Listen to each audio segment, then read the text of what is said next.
अस्सलामु अलैकुम व रहमतुल्लाहि व बरकातुहू। बिस्मिल्लाहिर रहमानिर रहीम।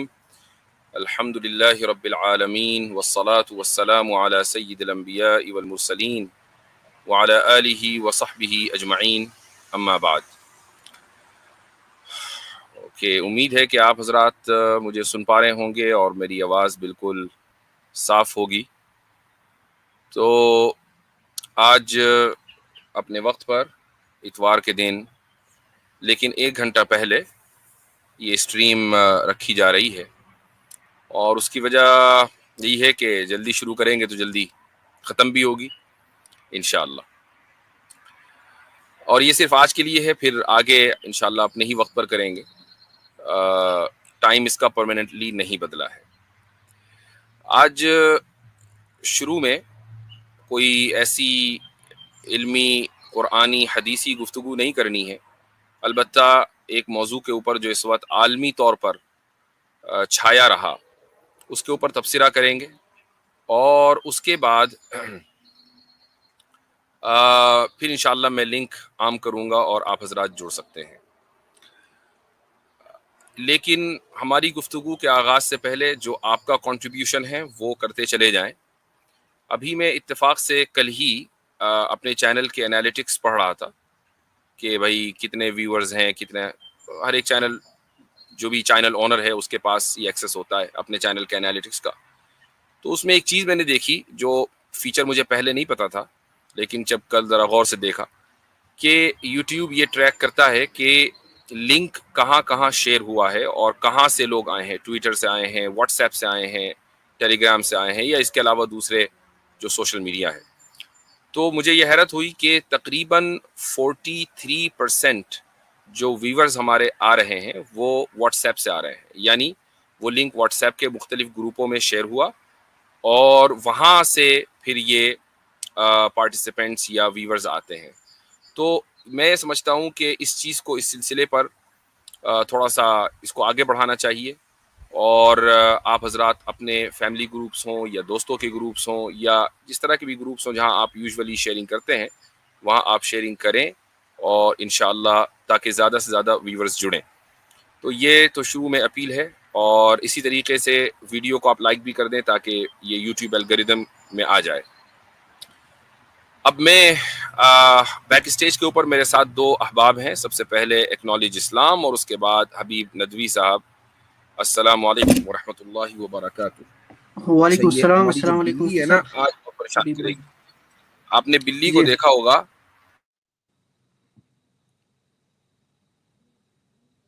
तो ये बिल्ली बड़ी परेशान करेगी आज। ये बिल्ली असल में क्या हुआ, इसका भी किस्सा जो है, देखें, ये देखें, क्योंकि आज आपको बिल्ली की जियारत कराते हैं। अरे वाह, परसों सामने दरख्त के ऊपर ये बिल्ली जो है चढ़ी बैठी थी और कहीं से एस्ट्रे कैट थी ये जो आ गई, तो हमने इसको अडॉप्ट कर लिया। ये शायद माशाल्लाह। 8-9 महीने, 8-9 हफ्ते का बच्चा है। और एक मिनट, इसकी जियारत करा दें आपको।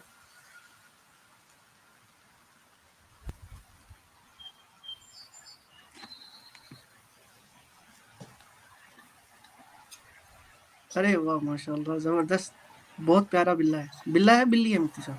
तो ये ये हमने अडॉप्ट किया है, ये बिल्ला है। अच्छा, जबरदस्त। ये बड़े नखरे होते हैं यहाँ पर, तो हमने पहले ये चेक करना था कि इसमें चिप डली हुई है कि नहीं। तो इसको डॉक्टर के पास लेके गए, उसने चेक किया कि भाई नहीं, चिप नहीं है, यानी किसी का ऑन नहीं है। वो नहीं है। फिर उसके बाद डॉक्टर का अपॉइंटमेंट हुआ, उसने इसकी डाइट, इसने बड़ी स्ट्रिक्ट डाइट बताई है इसकी कि कौन सी ब्रांड का खाना इसको खिलाना है, कौन सा नहीं। अरे वाह। और मतलब ये कि इसकी केयर इस तरह करनी है जैसा कि आप किसी इंसान की केयर करते हैं।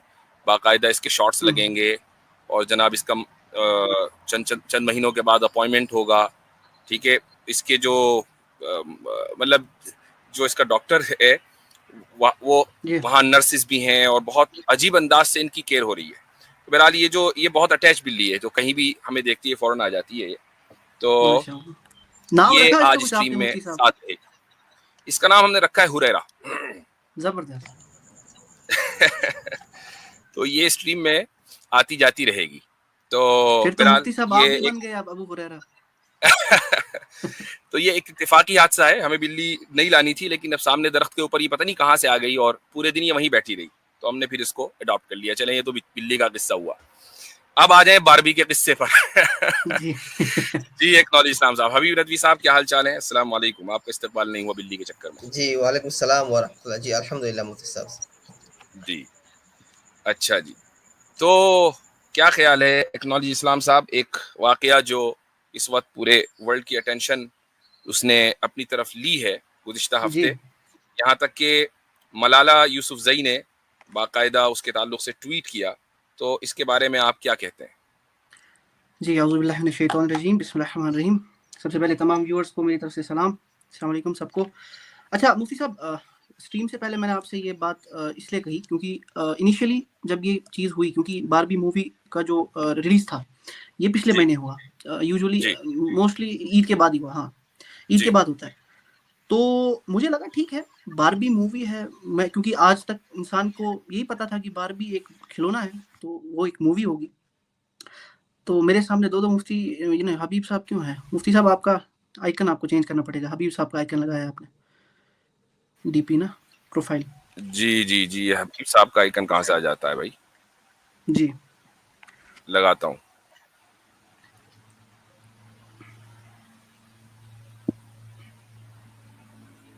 जी, जी, कैरी ऑन। ठीक है।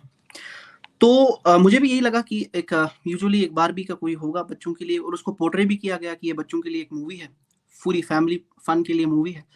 तो ठीक था, कोई इश्यू नहीं था। लेकिन जब ये मूवी रिलीज़ हुई, उसके बाद जब रिएक्शंस आए क्रिटिक्स के, तो तब मुझे पता लगा कि ये कितना बड़ा एक एटम बम डाल दिया है इन्होंने, जो कि लिटरली आई मीन टू से कि एक एटम बम है। उसकी वजह क्या है? अब आपको मैं हिस्टोरिकली थोड़ा एक पस मंज़र भी दे दूँ कि 1959 में एक कंपनी एक लॉन्च करती है एक डॉल को, एक टॉय को, जिसका नाम वो रखती है बारबी। सबको पता होगा इसके बारे में। हर एक लड़की ने कभी न कभी इस डॉल से खेला ही होगा।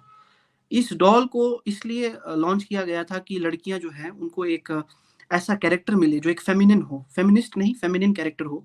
एक औरत का, एक लड़की का कैरेक्टर हो, टीनेज लड़की का, जिसको वो ड्रेस कर सके, उसके साथ खेल सके, उसके साथ वो किट्टी पार्टीज़ वगैरह जो छोटी-छोटी बच्चियाँ करती हैं वो कर सके।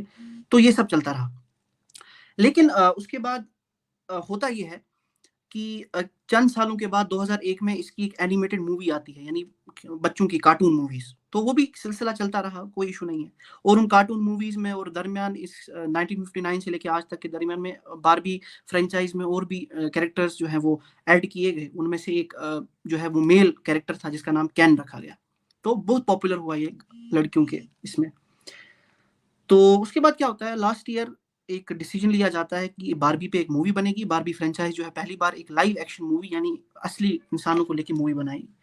तो एक्टर्स चूज़ किए जाते हैं और इसकी सारी डायरेक्शन वगैरह कंप्लीट होती है और इस साल ये रिलीज़ होती है।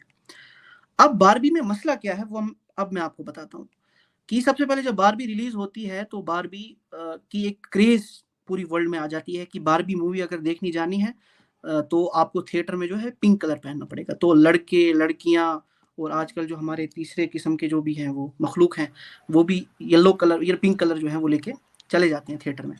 ठीक हो गया। अच्छा, अब जब मैंने इसका प्लॉट पढ़ा और मैंने जब वीडियोज़ पढ़े तो मैं तब परेशान हो गया कि कितना बड़ा ज़हर हमें प्लेट में परोस के दिया जा रहा है, क्योंकि इस मूवी की टारगेट ऑडियंस तो लड़कियाँ हैं, छोटे-छोटे बच्चे हैं, क्योंकि यही बारबी का मकसद रहा है। अच्छा, इसका प्लॉट क्या होता है मुफ्ती साहब, अब आप भी परेशान हो जाएँगे कि बारबी एक डॉल होती है, जो अपने बारबी वर्ल्ड में रहती है, ठीक है? तो होता क्या है, उस वर्ल्ड में लड़कियां जो हैं वो हर बारबी जो है, हर एक लड़की का नाम बारबी होता है। कोई डॉक्टर बारबी होगी, कोई लॉयर बारबी होगी और हमारी मेन बारबी भी है। और इस वर्ल्ड में क्या होता है कि औरतें जो है वो सारा कुछ निज़ाम चलाती हैं और लड़कों को साइडलाइन किया गया होता है, यानी जो कैन है, जो कैन कैरेक्टर है उसको साइडलाइन किया हुआ है। तो इसमें मसला यहाँ पे आता है कि यहाँ पे इसको एज ए फेमिनिस्ट इन्होंने पोर्ट्रे करने की कोशिश की, लेकिन होता क्या है, जो अभी मैंने आपको बताया डॉक्टर बारबी, उसका रोल अदा किया है एक ट्रांसजेंडर एक्टर ने, और उस मूवी में भी वो एज ए ट्रांसजेंडर भी उसको दिखाया गया है। अच्छा, होता फिर ये है कि बारबी जो है वो किसी वजूहात की वजह से, to cut the story short, वो बाहर की दुनिया में चली जाती है और वहाँ की दुनिया में जब वो देखती है कि पेट्रियार्कल सोसाइटी है और उसका वो जो कैन जो है वो भी देखता है कि यहाँ पे मर्द हजरात जो है वो सोसाइटी में डोमिनेट करते हैं, तो क्यों ना मैं भी बारबी वर्ल्ड पे कब्जा कर लूँ। तो वो भी बारबी वर्ल्ड पे कब्जा कर लेता है और जो मर्दों का जो सारा निज़ाम है वहाँ पे अप्लाई कर लेता है। बारबी इससे बड़ा परेशान हो जाती है। तो बारबी क्या करती है, अपनी जो बाकी बारबीज हैं उनके साथ मिलकर प्लान करती हैं कि हम जो है अपना वर्ल्ड वापस लेंगे। तो वो क्या करते हैं, वो इन केन्स के साथ एक रिलेशनशिप करते हैं, प्यार का रिलेशनशिप ढकोसला करते हैं उनके साथ, वो गर्लफ्रेंड बॉयफ्रेंड का, और उसके बाद इनको आपस में लड़वाते हैं, मर्दों को आपस में लड़वाते हैं, और at the end to cut the story short उस बारबी वर्ल्ड को जीत लेते हैं और वापस से वही सब चीज़ें जो है वो वापस आ जाती हैं, यदि मेट्रियार्कल सोसाइटी, एक फीमेल डोमिनेटेड सोसाइटी। अभी तक ये लगता था कि ये बच्चों की स्टोरी है, और अभी भी इसको डायरेक्टर्स बोल रहे हैं कि बच्चों की स्टोरी है, लेकिन इसमें transgenderism, so called women empowerment, radical feminism और भी पता नहीं क्या, अच्छा, और इसके साथ साथ इसके डायलॉग इतने वल्गर और इतने वाहियात हैं कि कहने की बात नहीं। तो किस एंगल से, और 2010 के बाद से मुफ्ती साहब ये कोट हर दिन कोशिश हो रही है कि मूवीज में LGBTQ प्रोपेगेंडा और फेमिनिस्ट प्रोपेगेंडा इस सब को डाला जाए, खासकर बच्चों की मूवीज में, और इसके बहुत से एग्जांपल्स मैं आपको दे दूंगा। अच्छा मुफ्ती साहब, हंसने वाली बात यह है कि इस मूवी का क्लैश एक बहुत जबरदस्त मूवी के साथ हुआ जिसका नाम है ओपनहाइमर। मैं ये नहीं कह रहा कि आप लोगों को मूवीज देखनी जानी चाहिए, लेकिन ओपनहाइमर और ये दोनों जो एक साथ रिलीज होनी थी, इनमें शायद 2 या 3 दिन का गैप था। ओपनहाइमर बेस्ड थी रॉबर्ट ओपनहाइमर में, जिसने एटॉमिक बॉम्ब बनाया, तो उसी की पूरी स्टोरी पे ये बेस्ड थी। अब क्या होता है, अब आप देखें कि मुफ्ती साहब, होना ये चाहिए था कि उस मूवी का कलेक्शन ज्यादा होना चाहिए था। एक हिस्टोरिकल बेस्ड मूवी है जिसमें फिजिक्स के बारे में बताया गया है, एक रियलिस्टिक मूवी है, जबरदस्त मूवी। मैंने पर देखी नहीं है, बट ओवरऑल जिसका प्लॉट अच्छा है। लेकिन मुफ्ती साहब, अमेरिका में वो मूवी बनिस्बत बारबी के कम परफॉर्म करती है। ये जो है लोगों का वहां पे माइंडसेट हो गया है, और मैं इसीलिए चाहता था कि आपके जरिए से ये हाईलाइट हो इशू कि हम लोगों को, पेरेंट्स को चाहिए कि वो खुद एक अब सेंसर बोर्ड बने कि हमारे बच्चे क्या कंज्यूम कर रहे हैं, किस तरीके से वो चीजों को ले रहे हैं। तो यही था ये बहुत इंपॉर्टेंट आपने पॉइंट बताया है। जाहिर है कि हम यहाँ किसी भी मूवी को प्रमोट नहीं कर रहे हैं, यानी हम ये नहीं कह रहे हैं कि वो जो दूसरी मूवी है उसका नाम क्या बताया आपने? ओपनहाइमर। Oppenheimer, right. तो आप उसको देखें बारबी की जगह, इसको नहीं कहा जा रहा है। लेकिन इस वक्त सूरत हाल पूरी दुनिया में यह है कि हम सभी इसके जिम्मेदार भी हैं और मजबूर भी बाज़ मतलब हो जाते हैं कि हम अपने बच्चों को फ़ोन दे देते हैं, टैबलेट दे देते हैं, आईपैड दे देते हैं, और फिर उनको एक्सेस है यूट्यूब का भी, या मसलन नेटफ्लिक्स का, या इसके अलावा जो दूसरी चीज़ें हैं। तो अब वहाँ पर जो वीडियोस आ रही हैं बच्चे उनको देखते हैं। अब बारबी जो है वो एक बच्चों का एक फेवरेट कैरेक्टर है, और हमारे यानी बचपन में ये बात तय थी कि भाई बारबी डॉल से लड़कियां ही खेलेंगी, और एक वो उसमें इतना ज़्यादा तनव्वो नहीं होता था कि भाई उसकी किस्म की, हाँ ठीक है वो अलग अलग रूप में आती थी, लेकिन ऐसा नहीं था कि उसमें इतना ज़्यादा तनव्वो हो कि वो ट्रांसजेंडर भी हो, ये सारी चीज़ें पहले नहीं थी। फिर अब एक मूवी की शक्ल में उसको पैट्रियार्कल सोसाइटी पर अटैक करने के मकसद से उसको पेश किया गया। अब देखें यहाँ पर जो उसूली बात है उसको समझना है, वो ये है कि जो पैट्रियार्कल थीसिस है वो दरअसल इंसानी सोसाइटी की बका के लिए ज़रूरी है।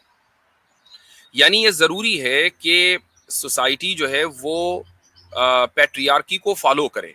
अगर वो फॉलो नहीं करेगी, अगर आप पूरी सोसाइटी को इस तरह न्यूट्रलाइज कर दें कि उसमें पैट्रियार्की न रहे, तो वो सोसाइटी का कोलैप्स हो जाना तय है।